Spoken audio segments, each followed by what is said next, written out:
সবাইকে জানাচ্ছি অগ্রিম ঈদ মোবারক, ঈদ সাঈদ, তাকাব্বালাল্লাহু মিন্না ওয়া মিনকুম আজমাইন। একটি বিষয় নিয়ে আমরা কথা বলার চেষ্টা করব, সেটি হচ্ছে প্রিপারেশন ফর ঈদ ডে।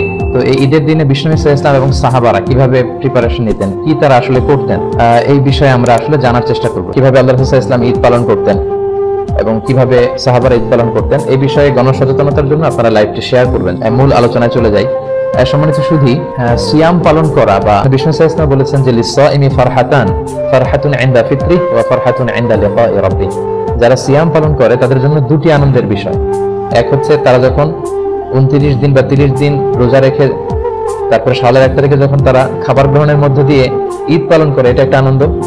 আর দ্বিতীয় আনন্দ in the day of judgment, আখিরাতে সেই আনন্দের জন্য আমরা অপেক্ষা করছি, সেটা হচ্ছে ইনদা লিকাই রাব্বিহি, মিটিং উইথ আওয়ার লর্ড, আমাদের প্রভুর সাথে সাক্ষাৎ, আল্লাহর সাথে সাক্ষাৎ। এই দুটো আনন্দ। তো এই ঈদটা হচ্ছে আমাদের the biggest carnival and festival of Muslim community. মুসলিম বিশ্বের সবচেয়ে বড় উৎসব, আনন্দ উৎসব বলা যায়, ধর্মীয় উৎসব বলা যায়, সবচেয়ে বড় কার্নিভাল, সবচেয়ে বড় ফেস্টিভ্যাল। এর চেয়ে বড় কোনো উৎসব কিন্তু গোটা মুসলিম বিশ্বে আর দেখা যায় না। তো ঈদের এই আনন্দ বা ঈদ উদযাপনের ইতিহাসটা কোথা থেকে শুরু হলো, আমরা যদি সেখান থেকে একটু শুরু করি, তাহলে মুসনাদে আহমদ ইবনে হাম্বলের একটা হাদিসকে কোট করা যায়। আনাস ইবনে মালিক রাদিয়াল্লাহু আনহু খাদিম রাসূলুল্লাহ, তিনি বর্ণনা করেছেন যে রাসূল সাল্লাল্লাহু আলাইহি ওয়াসাল্লাম যখন মক্কা থেকে মাইগ্রেট করে মদিনায় আসলেন, এসে দেখলেন যে আউস খাজরাজের লোকেরা তারা বছরের 2টি দিনে খুব আনন্দ উৎসব করে, খেলাধুলা করে। রাসূল সাল্লাল্লাহু আলাইহি ওয়াসাল্লাম তাদের জিজ্ঞেস করলেন, মা হাদান আল ইয়াওমান, এই 2টি দিন এগুলো কিসের দিন? তখন তারা বলল, কুন্না নালআবু ফীহিমা ফিল জাহিলিয়া, আমরা জাহিলি যুগে এই 2 দিনে খুব আনন্দ উৎসব করতাম, খেলাধুলা করতাম, উৎসব করতাম, তারই ধারাবাহিকতায় আমরা এটা করি। তখন বিষ্ণু সাল্লাল্লাহু আলাইহি ওয়াসাল্লাম বললেন, ইন্নাল্লাহা কদ আবদালাকুম বিহিমা খায়রাম মিনহুমা, আল্লাহ তোমাদের জন্য এই 2টা দিনের চেয়ে আরো শ্রেষ্ঠ 2টা দিন দিয়ে এই 2টা দিনকে চেঞ্জ করে দিয়েছেন। এই দিনে তোমাদের আনন্দ করা লাগবে না, তোমাদের জন্য আল্লাহ স্পেশাল 2টা দিন উৎসবের জন্য গিফট পাঠিয়েছেন। সেটা হচ্ছে, একটা হচ্ছে ঈদুল ফিতর, আর একটা হচ্ছে ঈদুল আযহা। অর্থাৎ শাওয়ালের 1 তারিখে তোমরা আনন্দ উৎসব করবে, আর একটা হচ্ছে জিলহজের 10 তারিখ, আরাফার দিনের পরে হজ পালন শেষে 10 তারিখে আমরা কুরবানি করার মধ্য দিয়ে যে উৎসবটা করি, সেটা হচ্ছে ঈদুল আযহা।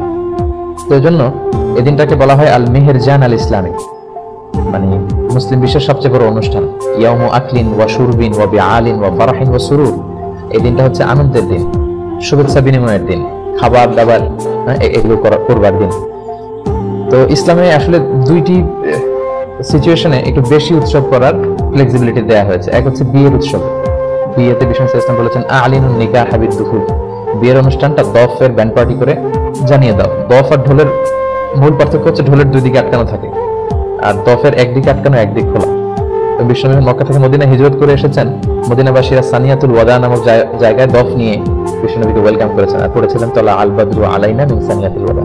তো এই বিয়ের অনুষ্ঠান আর ঈদের অনুষ্ঠানে বিষ্ণু সাল্লাল্লাহু আলাইহি ওয়াসাল্লাম এই আনন্দ উৎসবের কথাগুলো বলেছেন। সো দর্শক শ্রোতা, আপনার মতামত অবশ্যই কমেন্ট করে জানিয়ে দিবেন, ভিডিওতে একটা লাইক দিবেন, ভিডিওটা আপনার বন্ধু বান্ধবের কাছে শেয়ার করে দিবেন। যদি ভালো লেগে থাকে অবশ্যই আমার চ্যানেলটি সাবস্ক্রাইব করবেন, পাশে থাকা বেল আইকনটি অল বাজিয়ে দিবেন, যেন নতুন ভিডিও আপলোড করার সাথে সাথে সবার আগে আপনার কাছে নোটিফিকেশন যায়। আর যারা ফেসবুক পেজ থেকে ভিডিওটি দেখছেন, অবশ্যই আমার ফেসবুক পেজটি ফলো করবেন, ভিডিওটা আপনার বন্ধু বান্ধবের কাছে শেয়ার করে দিবেন। দেখা হচ্ছে নতুন কোনো ভিডিওতে, সে পর্যন্ত সবাই ভালো থাকবেন, সুস্থ থাকবেন। আল্লাহ হাফেজ।